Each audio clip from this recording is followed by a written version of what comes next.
Eu tô indo de porco! Pra formatura! Com a Michelle Larson! Eu te amo. Não pode falar isso se não for pra valer.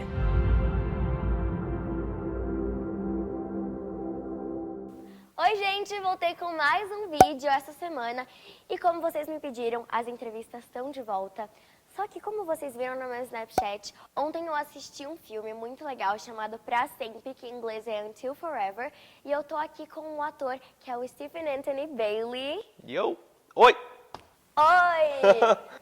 O Stephen, ele faz o Michael no filme e a história realmente me tocou bastante. Então eu trouxe algumas perguntas aqui e eu tenho certeza que depois desse vídeo vocês vão ficar com muita vontade de assistir o filme. Então é isso.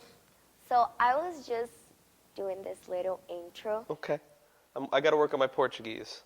Next time I come see you, I'll have fluent Portuguese, I promise. Can we start like saying some words in Portuguese for my fans? Bom dia. Bom dia. What else do I know? Oi, obviously. Oi. Noite is night, right? Noite. What else do I know? Obrigado.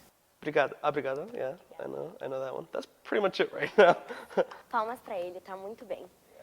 Bom, what are you thinking about Brazil? Like, I always wanted to come to Brazil.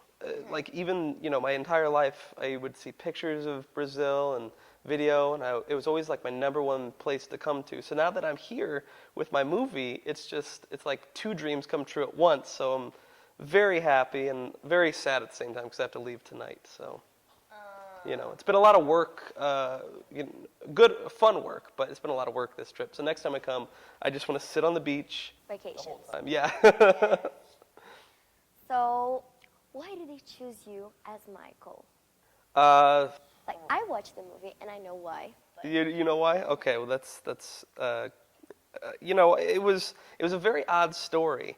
It was my first day in Los Angeles, and finding acting work isn't the most easy thing in the world. You got to look for it and really hunt for it, and you have to be proactive, right?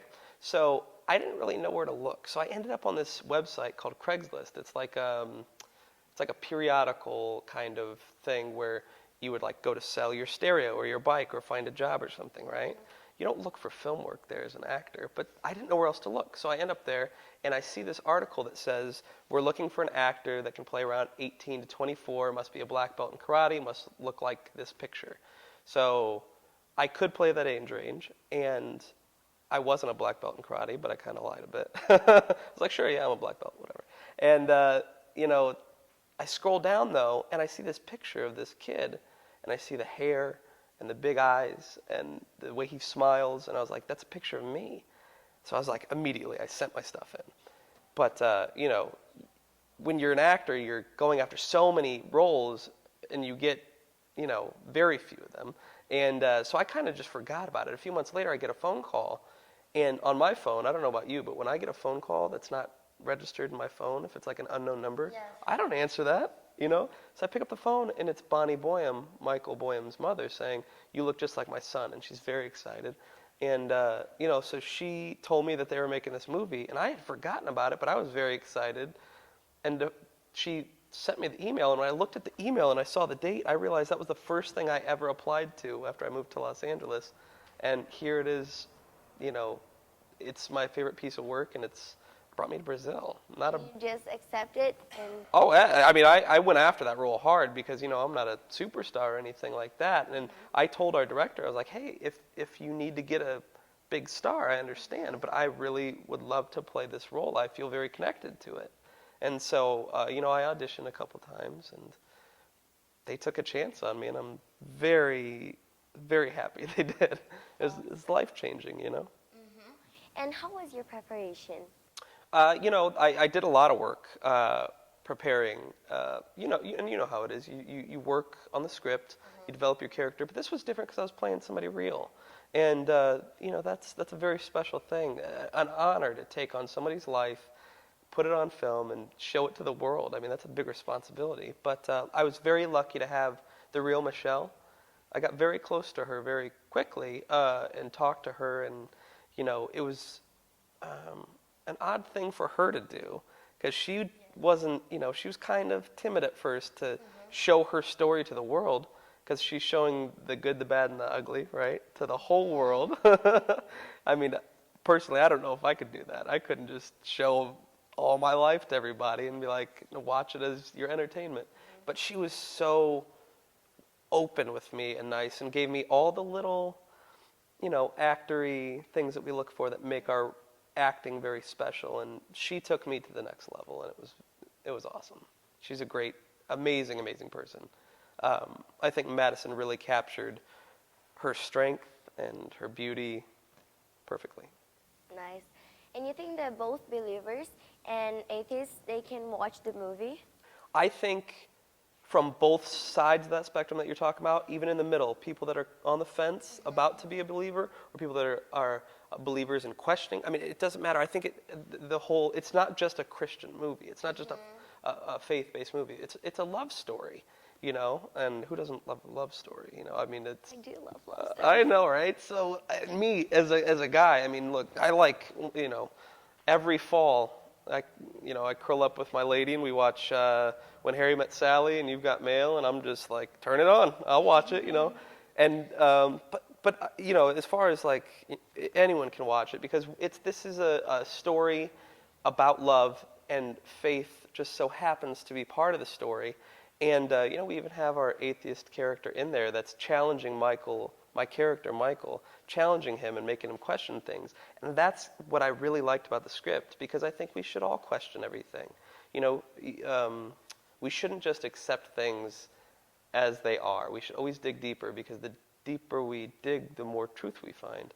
Why should people watch the movie? It's a story about love, and it's a story about inner strength and beating the odds, because life is not easy. We're all faced with challenges, and I think that that's what makes the movie really special. Is it's not even a play-by-play telling you what to do. It's more along the lines of, this is a story to inspire people to get through the tough parts of life.